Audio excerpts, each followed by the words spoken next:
ಅವನಿಗೆ ಯಾವುದು ಬಟ್ಟೆ ಎಲ್ಲ ಧರಿಸ್ಬೇಕು ಅನ್ನೋದು ಏನೂ ಇರಲ್ಲ. ವಿರಕ್ತನಾಗಿ ಆ ಸದಾ ಆತ್ಮಚಿಂತನೆಯಲ್ಲಿ ಆನಂದ ಬ್ರಹ್ಮಾನಂದದಲ್ಲಿ ಕೂತಿರ್ತಾನೆ. ಅವನು ಯಾವುದಾದ್ರು ಅವನಿಗೆ ಸ್ನಾನ ಇಲ್ಲ, ಸಂಧ್ಯಾವನೆ ಇಲ್ಲ, ಜನ್ವಾರ ಇಲ್ಲ, ಯಾವ ಕಟ್ಟುಪಾಡು ಇಲ್ಲ, ಆ ಥರ ಇರ್ತಾನೆ. ಅವಧೂತಾವಸ್ಥೆ. ನಮ್ಮ ಗುರುನಾಥರ ಬಗ್ಗೆನೂ ಒಂದಷ್ಟು ಜನ ಅವ್ರ ಸೀನಿಯರ್ಸು ಇಲ್ಲೆಲ್ಲ ಹಾಗೆ. ಮೊದಲೆಲ್ಲ ಚೆನ್ನಾಗಿದ್ನಪ್ಪ, ನೀಟಾಗಿ ಬಿಳಿ ಪಂಚೆ ಡ್ರೆಸ್ ಎಲ್ಲ ಹಾಕೊಂಡು. ಈಗ ಯಾಕೋ ಹಿಂಗೆ ಆಗ್ಬಿಟ್ಟ ಚಲ. ಎಲ್ಲರ ಮಾತು ಕೇಳ್ತಿರಲ್ಲ ಅವನು. ಯಾರ್ದೋ ಒಂದಷ್ಟು ಜನ ತುಂಬ ಹತ್ರ ಇರೋದು ಕೇಳ್ತಿರ್ತಾನೆ.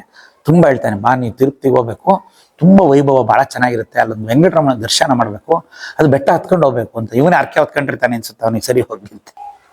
ಇವನು ಜೊತೆಗೆ ಹೋಗಿರ್ತಾನಲ್ಲ ಅವನಿಗೆ ಏನಪ್ಪ ಇದು, ತಿರುಪ್ತಿ ಕರ್ಕೊಂಡು ಹೋಗಿ ಅಷ್ಟು ಚೆನ್ನಾಗಿ ದರ್ಶನ ಆಯಿತು, ಎಷ್ಟು ನುಗ್ಲಿರೋದು, ಯಾರು ಜನ ಇರಲಿಲ್ಲ, ಒಳ್ಳೆ ದರ್ಶನ ಆಯಿತು, 2-3 ಸರಿ ಮಂಗಳಾರತಿ ಮಾಡಿದ್ರು. ತಿರುಪ್ತಿ ಬೆಟ್ಟ ಹತ್ತಿದ್ವಿ, ಕಾಲಲ್ಲಿ ತುಳ್ಕೊಂಡು ಹತ್ತಿದ್ವಿ. ಎಕ್ಕೇದಿ ರಾಯಿ ಅಂದರೆ ಅದು ಕಲ್ಲು, ತುಳ್ಕೊಂಡು ಹತ್ತಿದ್ದು ಕಲ್ಲು. ನಮ್ಮವರು ಆ ಭಾವ ಜಾಗರಣೆಗೆ ಮೂರ್ತಿ ಪೂಜೆ, ವಿಗ್ರಹಾರಾಧನೆ ಎಲ್ಲ ಮಾಡಿದ್ದಾರೆ. ಎಂಥ ತಿಳುವಳಿಕೆ. ಶಬ್ದಕ್ಕೆ ನಮ್ದು ಆ ಶಬ್ದ ನಮ್ಮ ಕಿವಿ ಒಳಗೆ ಬಿದ್ದ ಮೇಲೆ ತಲೆ ಒಳಗಡೆ ಅರ್ಥಸ್ಫುರಣೆ ಆಗುತ್ತೆ. ಆ ಅರ್ಥಸ್ಫುರಣೆ ಆಗೋದು ನಮ್ದು ಬುದ್ಧಿಯಿಂದ.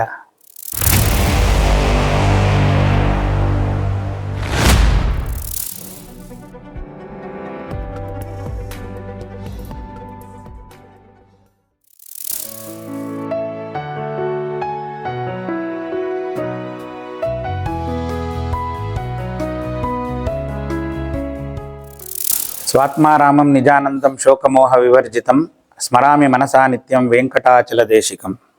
ಅದಕ್ಕೆ ಅನ್ವರ್ಥವಾಗಿ ನಮ್ಮ ಗುರುಗಳು ನಮ್ಮ ಕಣ್ಮುಂದೆ ಇದ್ರು.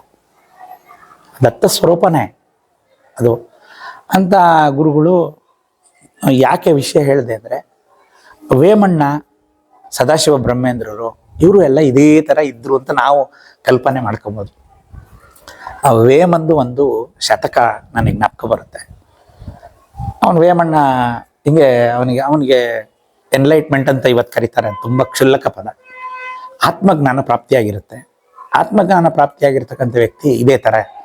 ಅವನಿಗೆ ಯಾವುದು ಬಟ್ಟೆ ಎಲ್ಲ ಧರಿಸ್ಬೇಕು ಅನ್ನೋದು ಏನೂ ಇರಲ್ಲ.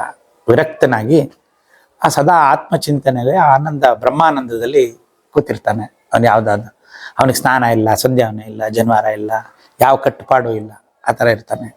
ಅವಧೂತಾವಸ್ಥೆ. ಯಾರೋ ಅವನ ಸ್ನೇಹಿತರು, ಅಯ್ಯೋ ಎಂಥ ಕೆಲಸ, ಚೆನ್ನಾಗಿದ್ದ ಮನ್ಮನೇನು ಚೆನ್ನಾಗಿದ್ದ, ಹಿಂಗಾಗೋಗ್ಬಿಟ್ಟ. ಲೌಕಿಕವಾಗಿ ನಾವು ಹಂಗೆ ಮಾತಾಡ್ತೀವಿ. ನಮ್ಮ ಗುರುನಾಥರ ಬಗ್ಗೆನೂ ಒಂದಷ್ಟು ಜನ ಅವ್ರ ಸೀನಿಯರ್ಸು ಇಲ್ಲೆಲ್ಲ ಹಾಗೆ. ಮೊದಲೆಲ್ಲ ಚೆನ್ನಾಗಿದ್ನಪ್ಪ, ನೀಟಾಗಿ ಬಿಳಿ ಪಂಚೆ ಡ್ರೆಸ್ ಎಲ್ಲ ಹಾಕೊಂಡು. ಈಗ ಯಾಕೋ ಹಿಂಗೆ ಆಗ್ಬಿಟ್ಟ ಚಲ ಅಂತ ಕ್ಷಮಿಸ್ಬೇಕು. ಯಾಕೆಂದ್ರೆ ಅವರು ದೊಡ್ಡವರು ಈ ಥರ ಮಾತಾಡ್ಕೊಂಡಿದ್ದು ನಮ್ಮ ಕಿವಿಗೆ ಬಿದ್ದೆ. ಎಷ್ಟೋ ಜನ ಹುಚ್ಚ ಅಂತ ಅಯ್ಯೋ ಅನ್ನೋರು. ಆ ಥರ ಚಂದ್ರಶೇಖರ ಭಾರತಿಗಳಿಗೂ ಇದೇ ಥರ ಮಾತು ಬಂದಿದೆ. ಎಷ್ಟೋ ಜನ ಪರೋಕ್ಷವಾಗಿ ಅವರಿಗೆ ಒಳ್ಳೊಳ್ಳೆ ಡಾಕ್ಟ್ರುಗಳನ್ನ ಕರ್ಕೊಂಬಂದು ಅವ್ರಿಗೂ ಪಂಚೆ ಉಡಿಸಿ ವಿಭೂತಿ ಹಾಕಿ ಗುರುಗಳ ಮುಂದೆ ಬಿಟ್ಟಿದ್ದಾರೆ. ಅವ್ರು ಹುಚ್ಚೆ ಬಿಟ್ಟು ಕಳಿಸಿದ್ದಾರೆ. ಚಂದ್ರಶೇಖರ ಭಾರತಿಗಳು ಚರಿತ್ರೆ ತಾವೆಲ್ಲ ಓದಿರ್ತೀರಿ, ಗೊತ್ತಾಗತ್ತೆ. ಆ ಥರನೇ ನಾವು ಇಲ್ಲಿ ನೋಡಿದ್ದೀವಿ. ವೇಮಣ್ಣ ಕೂತಿರ್ತಾನೆ. ಅವಾಗ ಅವ್ನ ಸ್ನೇಹಿತರು ಬಂದು ಏನಾರ ಮಾಡೋಣ, ಒಂದು ಸ್ವಲ್ಪ ತಿರುಪ್ತಿ ಕರ್ಕೊಂಡು ಹೋದ್ರೆ ಹಿಂಗೆ ಸರಿ ಹೋಗ್ಬೋದು, ಹುಚ್ಚು ಬಿಡ್ಬೋದು ಅಂತ ಅವ್ರದ್ದು ಮೆಂಟಾಲಿಟಿ. ಎಲ್ಲರ ಮಾತು ಕೇಳ್ತಿರಲ್ಲ ಅವನು. ಯಾರ್ದೋ ಒಂದಷ್ಟು ಜನ ತುಂಬ ಹತ್ರ ಇರೋದು ಕೇಳ್ತಿರ್ತಾನೆ. ತುಂಬ ಹೇಳ್ತಾನೆ, ಬಾ ನೀವು ತಿರುಪ್ತಿಗೆ ಹೋಗ್ಬೇಕು, ತುಂಬ ವೈಭವ ಭಾಳ ಚೆನ್ನಾಗಿರುತ್ತೆ, ಅಲ್ಲೊಂದು ವೆಂಕಟರಮಣ ದರ್ಶನ ಮಾಡಬೇಕು, ಅದು ಬೆಟ್ಟ ಹತ್ಕೊಂಡು ಹೋಗ್ಬೇಕು ಅಂತ. ಇವನೇ ಅರ್ಕೆ ಹೊತ್ಕೊಂಡಿರ್ತಾನೆ ಅನ್ಸುತ್ತೆ ಅವನಿಗೆ, ಸರಿ ಹೋಗಿಂತ. ಅವನು ಫಸ್ಟಿಗೆ ಒಪ್ಪಲ್ಲ, ಆಮೇಲೆ ಆಯ್ತು ನೋಡೋಣ ಅಂತ ಹೋಗೋಣ ಅಂತ ಹೋಗ್ತಾನೆ. ವೇಮಣ್ಣ ಹೋಗ್ತಾನೆ, ಬೆಟ್ಟ ಹತ್ಕೊಂಡು ಹೋಗ್ತಾನೆ. ಅಲ್ಲೆಲ್ಲ ಆವಾಗಲೂ ಸ್ವಲ್ಪ ರಶ್ ಇರುತ್ತೆ ಕಾಣುತ್ತೆ. ಅದರಲ್ಲಿ ಹೆಂಗ ನುಗ್ಲಲ್ಲಿ ಆಗಿ ಮುಂದೆ ಬಿಡ್ತಾರೆ. ಇವನು ದಿಗಂಬರ. ಅಲ್ಲೊಂದು ಸ್ವಲ್ಪ ಮೇಲೆ ಕೆಳಗೆ ನೋಡ್ತಾರೆ ಭಟ್ರು. ಒಳಗೆ ಬಿಡ್ತಾರೆ. ದೇವ್ರ ಮುಂದ್ಗಡೆ ಹೋಗಿ ನಿಂತ್ಕೋತಾನೆ.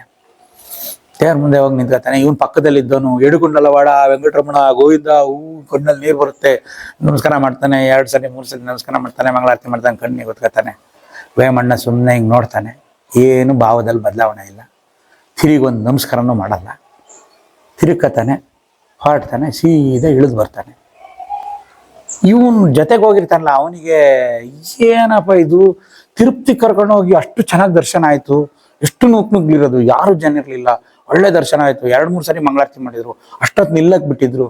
ಇವನು ತಿರುಗೊಂದು ನಮಸ್ಕಾರ ಮಾಡಲಿಲ್ವಲ್ಲ ಅಂತ ಅನ್ಕೊಂಡು ಕೇಳಿಬಿಡೋಣ. ಸ್ನೇಹಿತ ಕೇಳಿದಾನೆ, ಏಮಪ್ಪ ಅಲ್ಲಿ ಹೋದೆ, ಅಲ್ಲಿ ಏನು ನೀನು ಮಾಡಲೇ ಇಲ್ಲಲ್ಲ, ನೀನು ನಮಸ್ಕಾರ ಹಾಕ್ಲಿಲ್ವಲ್ಲ, ಏನಪ್ಪ ನೀನು ಅಷ್ಟು ಕಷ್ಟಪಟ್ಟು ಹತ್ಕೊಂಡು ಹೋಗಿ ಅಷ್ಟು ಚೆನ್ನಾಗಿ ದರ್ಶನ ಆಯಿತು. ದೇವ್ರಿಗೆ ಒಂದು ನಮಸ್ಕಾರ ಮಾಡಲಿಲ್ವಲ್ಲ, ಹಂಗೆ ಬಂದ್ಬಿಟ್ಟಿಯಲ್ಲ ಅಂತಾನೆ. ವೇಮಣ್ಣ ಜಾಸ್ತಿ ಮಾತಾಡ್ತಿರಲಿಲ್ಲ, ಮಾತಾಡಿದ್ರೆ ಬಾಯಿಂದ ಶತಕ. ಎಕ್ಕೇದಿರಾಯಿ ತೊಕ್ಕೇದಿರಾಯಿ ತಿರುಗಿ ಮುಕ್ಕೇದಿರಾಯಿರ ವಿಷದ ವಿರಾಮ ವಿರರ ವೇಮ ಅಂತಾನೆ. ತೆಲುಗಲ್ಲಿ ನನಗೂ ಗೊತ್ತಿರಲಿಲ್ಲ, ನಾನು ಆಮೇಲೆ ಅರ್ಥ ತಿಳ್ಕೊಂಡೆ. ಇದು ಭಾಳ ಫೇಮಸ್ಸು, ಎಲ್ಲ ತೆಲುಗು ಬರೋರಿಗೆಲ್ಲ ಹೆಚ್ಚು ಕಮ್ಮಿ ಇದು ಗೊತ್ತಿರುತ್ತೆ. ರಾಯಿ ಅಂದರೆ ತೆಲುಗಲ್ಲಿ ಕಲ್ಲು ಅಂತ. ನೋಡಿ ಒಂದು ವೇಮಣ್ಣನ ಚಿಂತನೆ ಆ ಥರ ಇದೆ ಅಂತ. ವೆಂಕಟರಮಣನ ನೋಡಬೇಕು. ತಿರುಪತಿ ಬೆಟ್ಟ, ಬೆಟ್ಟ ಹತ್ತಿದ್ವಿ, ಕಾಲಲ್ಲಿ ತುಳ್ಕೊಂಡು ಹತ್ತಿದ್ವಿ. ಎಕ್ಕೇದಿ ರಾಯಿ, ರಾಯಿ ಅಂದರೆ ಅದು ಕಲ್ಲು, ತುಳ್ಕೊಂಡು ಹತ್ತಿದ್ದು ಕಲ್ಲು, ಅಲ್ಲಿ ಮೆಟ್ಲು ಕಲ್ಲು. ತೊಕ್ಕೇದಿ ರಾಯಿ, ಎಕ್ಕಿ ಹತ್ತಿದ್ದು ಕಲ್ಲು, ಮತ್ತೆ ಮೆಟ್ಲು ದಾಟ್ಕೊಂಡು ತುಳ್ಕೊಂಡು ಹೋಗಿದ್ದು ತೊಕ್ಕೇದಿ ರಾಯಿ, ಅದು ಕಲ್ಲು. ಮತ್ತೆ ಅಲ್ಲಿ ಹೋಗ್ಬಿಟ್ಟು ಹೇಳಿಕೊಂಡಲ್ಲ ರಾಮ ವೆಂಕಟರಮಣ ಅಂದ್ರೆ ಅದು ಕಲ್ಲೇ. ತಿರುಗಿ ಮುಕ್ಕೇದಿ ರಾಯಿ, ವೆಂಕಟರಮಣಂದು ಶಿಲಾ ವಿಗ್ರಹ, ಅದು ಶಿಲತೆನೆ. ಬೆಟ್ಟ ಹತ್ಕೊಂಡು ಹೋಗಿದ್ದು ಶಿಲೆ ಕಲ್ಲು, ಮೆಟ್ಲು ತುಳಿದಿದ್ದು ದಾಟಿದ್ದು ಕಲ್ಲು, ಅಲ್ಲೋಗಿ ನಮಸ್ಕಾರ ಮಾಡಿದ್ದು ಕಲ್ಲು. ಬದಲಾವಣೆ ಆಗಿದ್ದೇನು? ಅವನಿಗೇನು ಬದಲಾವಣೆ ಅನ್ನಿಸ್ಲಿಲ್ಲ. ನಮಗ್ ಬದಲಾವಣೆ ಹೆಂಗ್ ಹೇಳಿ? ಇದನ್ನ ಬೆಟ್ಟ ಅಂತ ಹತ್ತಿದ್ವಿ, ಅದು ಮೆಟ್ಲು ಕಲ್ಲು ಅಂತ ತುಳಿದಿದ್ವಿ. ಬಟ್ ಅಲ್ಲಿರೋ ಪ್ರತಿಮೆನ ಕಲ್ಲನ್ನ, ಅದು ಕಲ್ಲಾಗ್ಲಿಲ್ಲ, ಅದು ಸಾಕ್ಷಾತ್ ವೆಂಕಟರಮಣ ಅಂತ ಹೇಳ್ಬಿಟ್ಟು ಅದಕ್ಕೆ ಅಡ್ಡ ಬಿದ್ವಿ. ಅದು ನೋಡಿದ ತಕ್ಷಣ ಆನಂದ ಬಾಷ್ಪ ಕಣ್ಣೀರು ಬಂತು. ಬದಲಾವಣೆ ಆಗಿದ್ದು ಇಲ್ಲಿ ಭಾವ. ದೇವ್ರು ಎಲ್ಲಿದ್ದಾನೆ ಅಂದ್ರೆ ಭಾವಜ್ಞ ಅಂತೆ ಭಗವಂತ. ಭವಾನಿ ಭಾವನಾಗಮ್ಯ ಭವಾರಣ್ಯ ಕುಠಾರಿಕ. ಅವಳು ಭವಾನಿ, ಅವಳನ್ನ ಭಾವನೆಯಿಂದ ಹೊಂದಬೇಕು ಅಂತ ಹೇಳ್ತಾರೆ. ನಮ್ಮವರು ಆ ಭಾವ ಜಾಗರಣೆಗೆ ಮೂರ್ತಿ ಪೂಜೆ ವಿಗ್ರಹಾರಾಧನೆ ಎಲ್ಲ ಮಾಡಿದ್ದಾರೆ. ಎಂಥ ತಿಳುವಳಿಕೆ ಅಂದ್ರೆ, ತುಳಿದಿದ್ದು ಕಲ್ಲು, ಮೆಟ್ಟಿದ್ದು ಕಲ್ಲು, ನಮಸ್ಕಾರ ಮಾಡೋದು ಕಲ್ಲು, ಬದಲೇ ಆಗಿದ್ ಭಾವ. ಇಲ್ಲೇ ಕೂತ್ಕ, ಆ ಭಾವ ಇಲ್ಲೇ ಜಾಗರಣೆ ಮಾಡ್ಕ, ವೆಂಕಟರಮಣ ಇಲ್ಲೇ ಇದ್ದಾನೆ, ಅದಕ್ಕೆ ಯಾಕೆ ಅಲ್ಲಿಗೆ ಹೋಗ್ಬೇಕು ಅಂತ. ಇದು ಮಹಾತ್ಮರ ಲಕ್ಷಣ. ನಮ್ಮ ಗುರುನಾಥರು ವಿಷಯಕ್ಕೆ ಹೋಗ್ಬೇಡ, ಭಾವನೆ ಮುಖ್ಯ, ಭಾವನೆ ಮುಖ್ಯ ಅಂತ 100 ಸರಿ ಹೇಳಿದ್ದಾರೆ, ಬೇಕಾದಷ್ಟು ಜನಗೂ ಹೇಳಿದ್ದಾರೆ. ಒಂದು ಕಾಲದಲ್ಲಿ ಅದೇ ಮಂತ್ರ ಹೇಳ್ತಿದ್ರು, ವಿಷಯಕ್ಕೆ ಹೋಗ್ಬೇಡಿ ಸರ್, ಭಾವನೆ ಮುಖ್ಯ ಅನ್ನೋರು. ಅದು ಏನು ಅಂತ ಪ್ರಯತ್ನ ಇದು. ಈ ಭಾವ, ಆ ಭಾವ ಶಬ್ದ ಅರ್ಥ ಇರಲ್ಲ. ಶಬ್ದಕ್ಕೆ ನಮ್ದು ಆ ಶಬ್ದ ನಮ್ಮ ಕಿವಿ ಒಳಗೆ ಬಿದ್ಮೇಲೆ ತಲೆ ಒಳಗಡೆ ಅರ್ಥಸ್ಫುರಣೆ ಆಗುತ್ತೆ. ಆ ಅರ್ಥಸ್ಫುರಣೆ ಆಗೋದು ನಮ್ದು ಬುದ್ಧಿಯಿಂದ. ಅದಕ್ಕೇನು ತೋಚಿದೆ ಅಷ್ಟು ಮಾತ್ರ, ಅದಕ್ಕೇನು ಇನ್ಪುಟ್ಸ್ ಇದೆ ಅಷ್ಟೇ ಮಾತ್ರ ಕೊಡೋದು.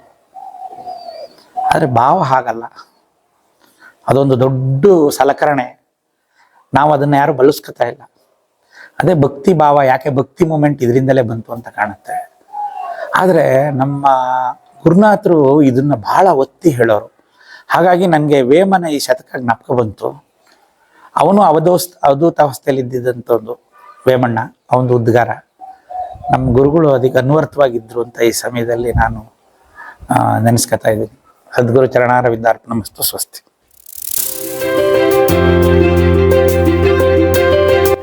ದಯಮಾಡಿ ಲೈಕ್ ಮಾಡಿ, ಶೇರ್ ಮಾಡಿ, ಸಬ್ಸ್ಕ್ರೈಬ್ ಮಾಡಿ, ಮರೆಯದೆ ಬೆಲ್ ಬಟನ್ ಒತ್ತಿ. ಧನ್ಯವಾದಗಳು.